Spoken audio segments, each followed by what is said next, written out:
Días de radio. Días de radio. Días de radio. Días de radio. Días de radio. Días de radio. Días de radio. Un programa de la Facultad de Educación de la Universidad de Antioquia.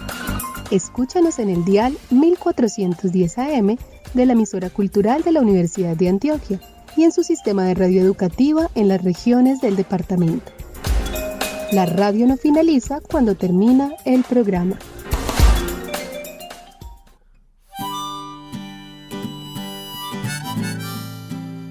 Irán o República Islámica de Irán es un país que limita al norte con Armenia, Azerbaiyán, el Mar Caspio y Turkmenistán, al este con Afganistán y Pakistán, al oeste con Turquía y con Irak y al sur con el Golfo Pérsico y el Mar de Omán.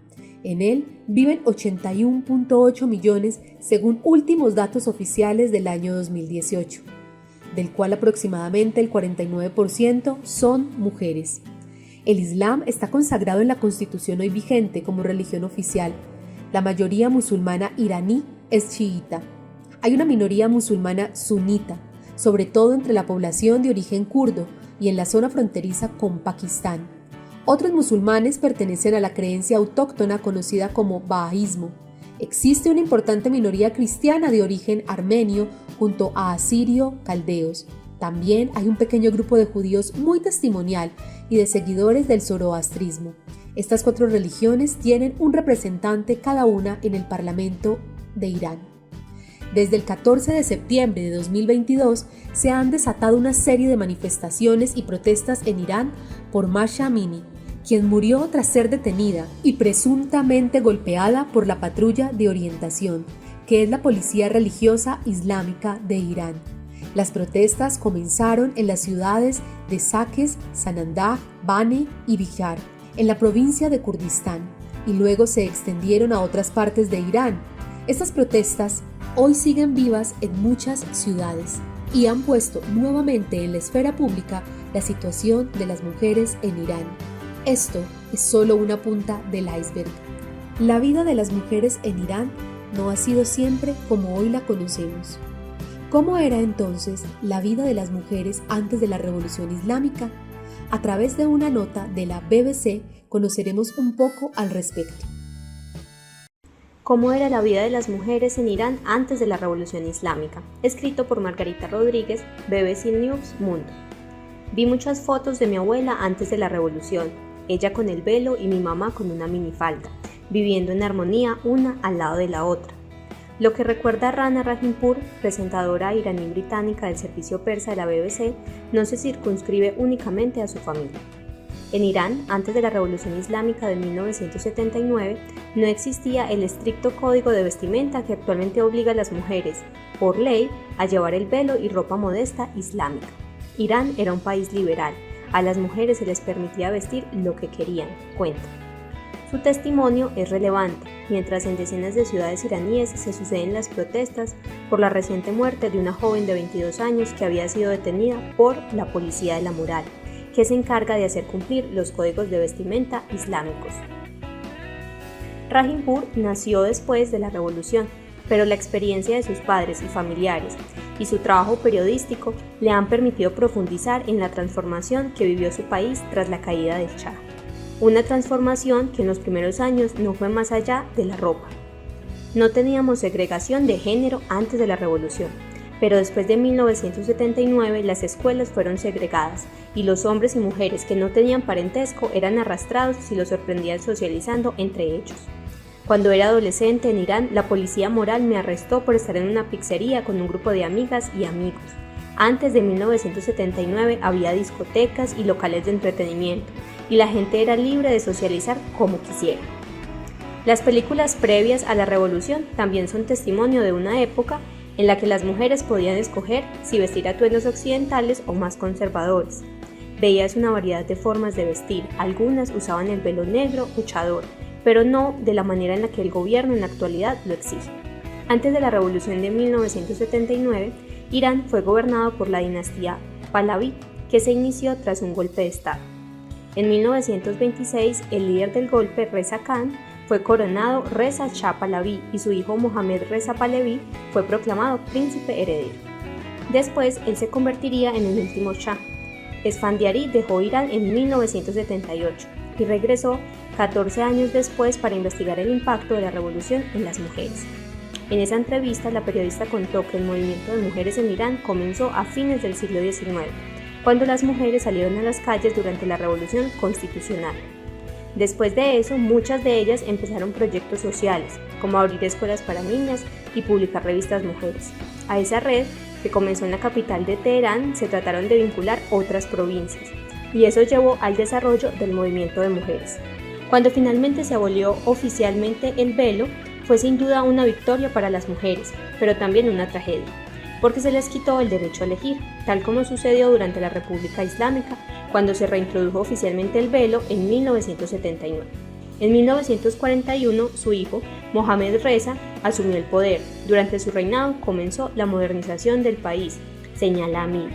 Ese proceso se conoció como la Revolución Blanca y les dio a las mujeres el derecho al voto en 1963 y los mismos derechos políticos que tenían los hombres.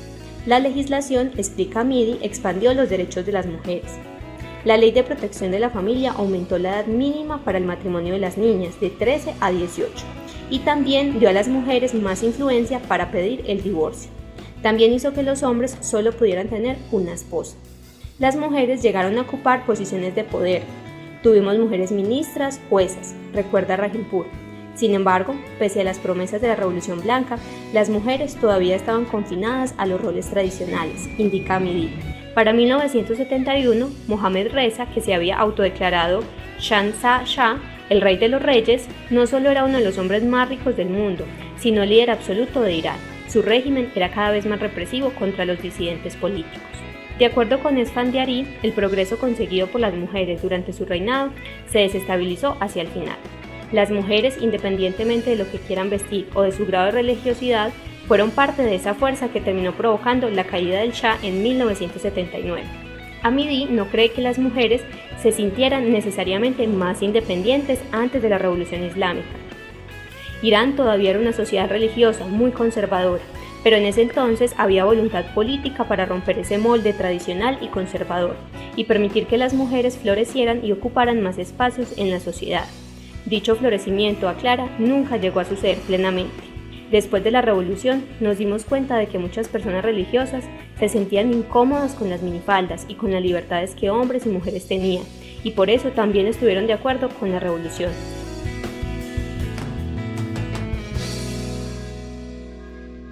La muerte de la joven Mahsa Amini en Irán avivó una llama que ya estaba encendida en medio de una crisis económica y un desgaste post-pandemia. Las mujeres dijeron basta y salieron a las calles y redes sociales a imponerse contra la policía de la moral, que actúa con violencia descomunal contra ellas. Las manifestaciones han dejado un saldo de al menos 50 muertos por la represión del régimen. Es el inicio de una rebelión, un cambio para la ley islámica que oprime a millones de mujeres y niñas. Escuchemos a continuación una nota de Telefe Noticias. Protestan por una mujer, reclaman por su muerte en manos de la policía.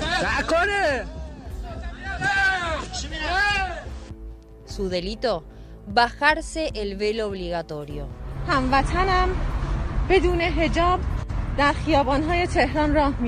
Irán vive una rebelión en sus calles.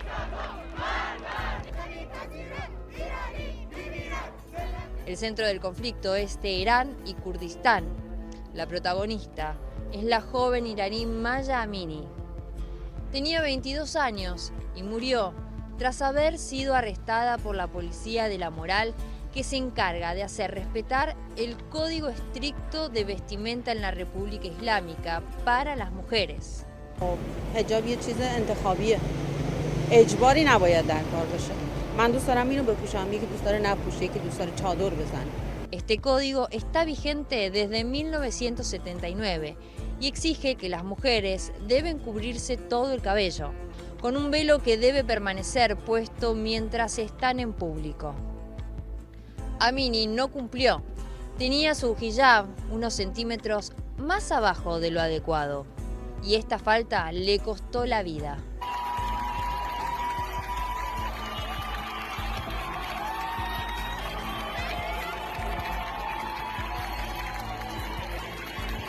Según las autoridades iraníes, la joven falleció por causas naturales. Pero la información difundida por activistas y la Oficina de Alto Comisionado de Derechos Humanos dice otra cosa. La joven fue golpeada violentamente en la cabeza contra un vehículo de la policía. ¿Pero en qué marco pasa esto?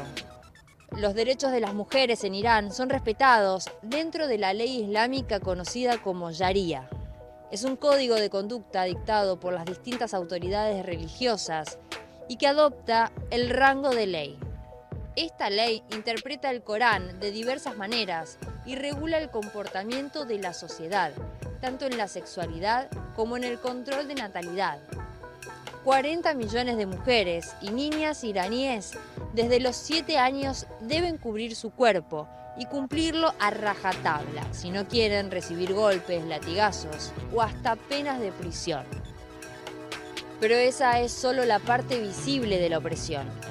Para casarse, trabajar, viajar o abrir una cuenta bancaria o también heredar, la mujer depende pura y exclusivamente de la voluntad del jefe de la familia, un varón.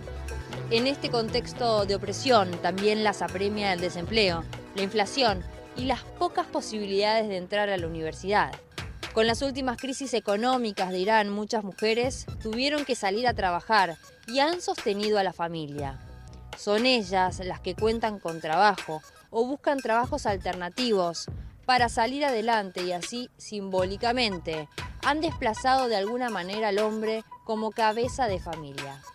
Esto que vive Irán no es nuevo. Desde enero del 2018, numerosas personas fueron detenidas por defender los derechos de las mujeres en las calles, entre ellas varios hombres. Pero hoy la conmoción por la muerte de Amini sacude al mundo, que se hace escuchar desde las calles hasta en las redes sociales, donde cientos de mujeres se cortan el pelo como señal de protesta. La situación despertó el clamor internacional. El secretario de Estado norteamericano, Antony Blinken, pidió terminar con esa situación y ordenó al gobierno iraní poner fin a esta sistemática persecución de mujeres y permitir protestas pacíficas. El propio presidente del Parlamento iraní, Mohammad Bagher Khalifad, afirmó a la agencia oficial IRNA que para evitar la repetición de tales casos, como el de la joven fallecida, los métodos utilizados por estas patrullas deberían ser revisados. ¿Acaso estamos viviendo el principio de un cambio en la aplicación de la ley islámica? ¿Es una llama que las mujeres encendieron para ganar libertades? Preguntas que aún es muy pronto para responder. Lo que sí sabemos es que la rebelión recién comienza.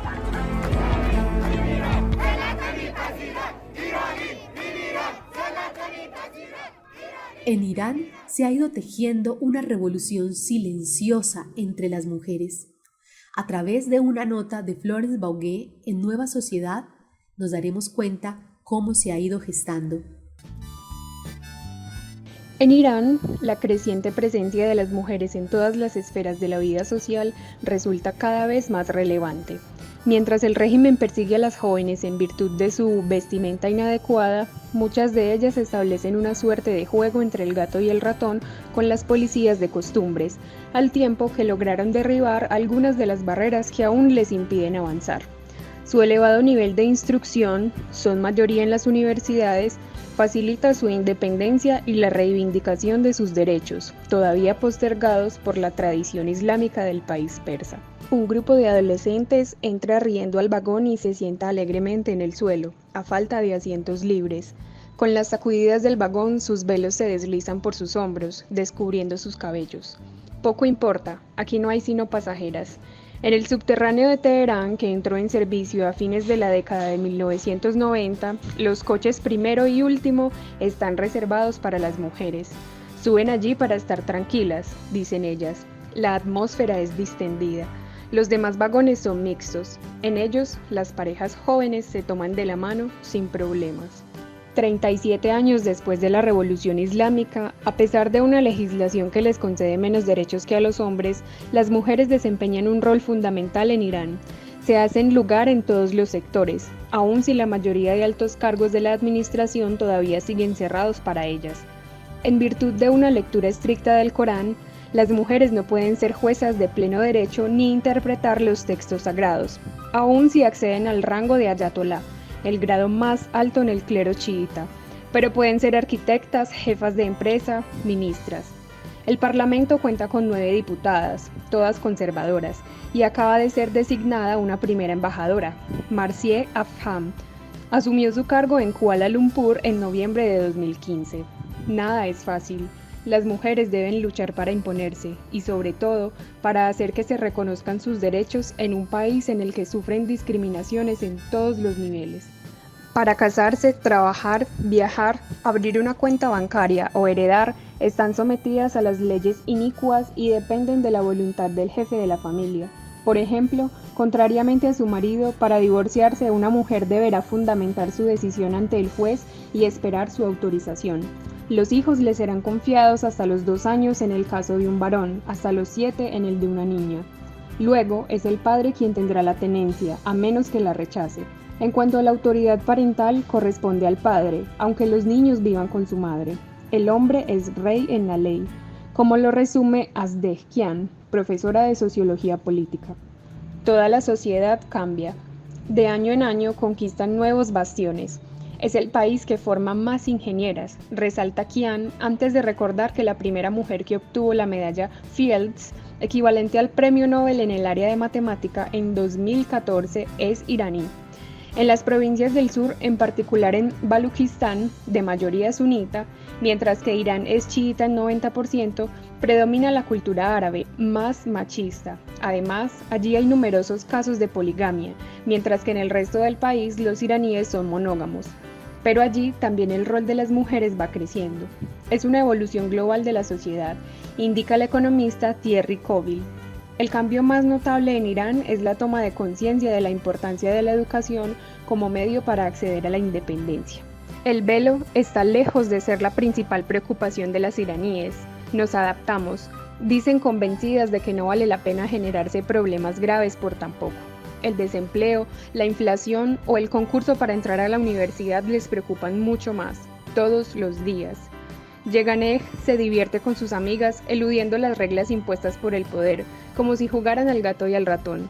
En verano usa sandalias que dejan ver sus pies y tobillos, y sobre todo sus uñas pintadas de colores fuertes, todas cosas estrictamente prohibidas. En invierno usa un support, unas calzas gruesas sobre las que se pone una pollera corta. Si le agrega botas altas, corre el riesgo de serias advertencias por parte de la policía de costumbres que patrulla las esquinas y los centros comerciales del norte de la capital, por donde le gusta deambular a la juventud dorada. Un día me llevaron a la comisaría, me sacaron una foto, verificaron mi identidad y me previnieron. Si vuelves a hacerlo dentro de los 2 meses, te vamos a fichar. Cuenta con una carcajada. Ella sueña con escapar de esta atmósfera asfixiante. A la primera oportunidad, partirá hacia Europa o Estados Unidos. Por su parte, Benhaz Shafi eligió quedarse y actuar.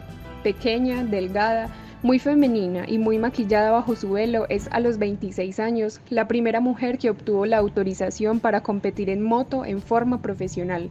Mientras que las mujeres no se las admite en los estadios para asistir a partidos de fútbol disputados por hombres. Ella obtuvo el derecho de entrenarse en el estadio Azadi de Teherán en su moto de 1000 centímetros cúbicos. Fariba Haktrudi es de las que no se dejan intimidar.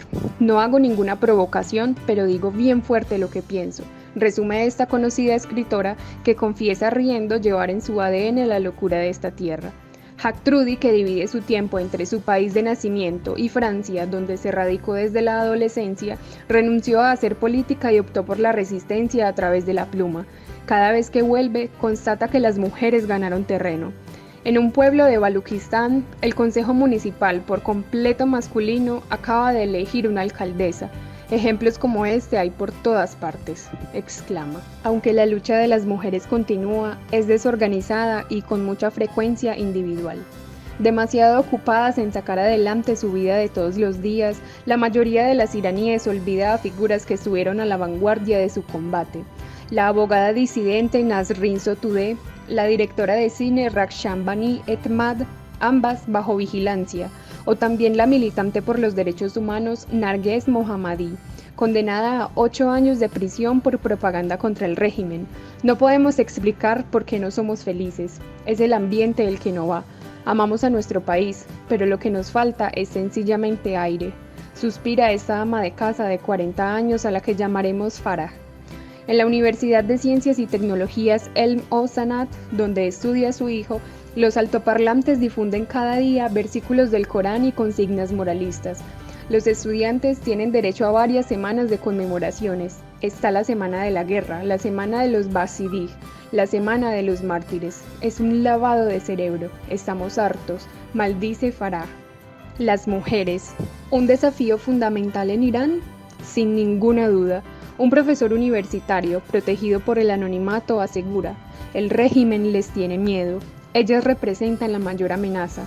No sabe cómo manejarse con ellas, cómo combatirlas, impedirles que abran sin cesar nuevas fisuras. Y la cuestión del velo, sin gran importancia en el fondo, es un símbolo. Como dicen las teólogas de Qom, si cedemos en eso, cedemos en el resto. En medio de las protestas de septiembre de 2022, Shervin Ajipur escribió un tema con las principales reclamaciones de las manifestantes: por mi hermana, tu hermana, nuestras hermanas, por el anhelo de una vida común. Las demandas de las manifestaciones en Irán se replicaron en las redes sociales, volvieron a las calles en forma de canción, luego de que este cantante las reuniera en una composición que se ha convertido en un himno de las marchas que continúan sacudiendo al régimen islámico. برای توی کوچه رقصیدن، برای ترسیدن به وقت بوسیدن، برای خواهرم، خواهرت، خواهرامون، برای تغییر مغزها که پوسیدن، برای شرمندگی، برای بیپولی، برای حسرت یک زندگی معمولی، برای کودک زباله‌گرد و آرزوهاش، برای این اقتصاد دستوری، برای این هوای آلوده، برای ولیعصر و درختای فرسوده، برای پیروز و احتمال انقراضش، برای سگهای بیگناه ممنوعه، برای گریه های بیوقفه، برای تصویر تکرار این لحظه، برای چهره‌ای که میخنده، برای دانش آموزا، برای آینده، برای این بهشت اجباری، برای نخبه های زندانی، برای کودکان افغانی، برای این همه، برای غیر تکراری. Bella Ciao ha sido otra de las canciones que se ha tomado las calles, las voces de las mujeres. Uno de estos videos fue compartido por la periodista Habib Khan, mientras que otro, difundido por la cantante Yashin Kijanin, mostró una versión distinta de Bella Ciao, adaptando esta letra a la lucha de las mujeres iraníes. De tu garganta nuestras voces, oh, Bella Ciao, Bella Ciao, Bella Ciao, Ciao, Ciao. Nos despertamos de una noche de luna, alguien gritó, hola a toda la humanidad. En colectivo o individualmente, nos mantendremos despiertas hasta el amanecer. El polvo del trigo está en las calles y nuestro cúmulo de ira tiene sed de lluvia. Nos merecemos mucho más que todo esto y no nos vamos a arrodillar en la tristeza. Nuestros corazones no están distanciados el uno del otro. Este es un nuevo comienzo desde un mundo oscuro y la ventana está abierta para soñar. Puede leerse en los versos de esta adaptación. Escuchamos a continuación un fragmento de la canción compartida por Habib Khan.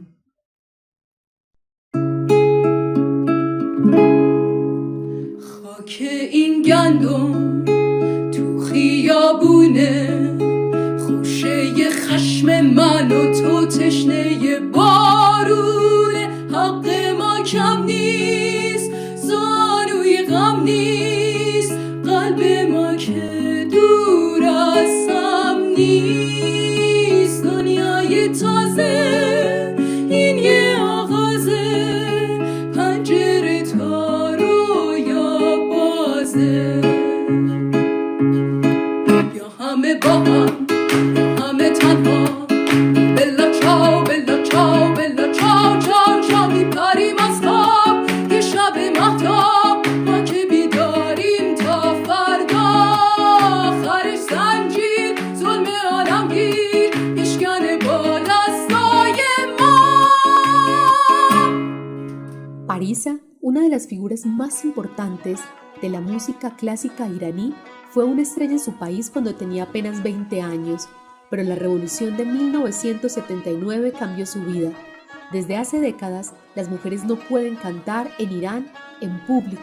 Esto es algo que ella rechaza totalmente y dice, las mujeres pueden cantar en Irán, pero solo para un público femenino, y eso es algo que yo no estoy dispuesta a hacer. Es algo en lo que no creo. Escuchamos a continuación Tasnif Bas Amadam de Parisa.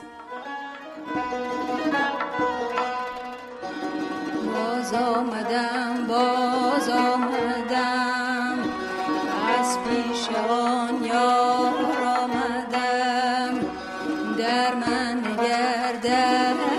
نگر بهر تو من خوار آمدم شاد آمدم از جمله آزاد آمدم چندین هزاران سال شد تا من به گفتار آمدم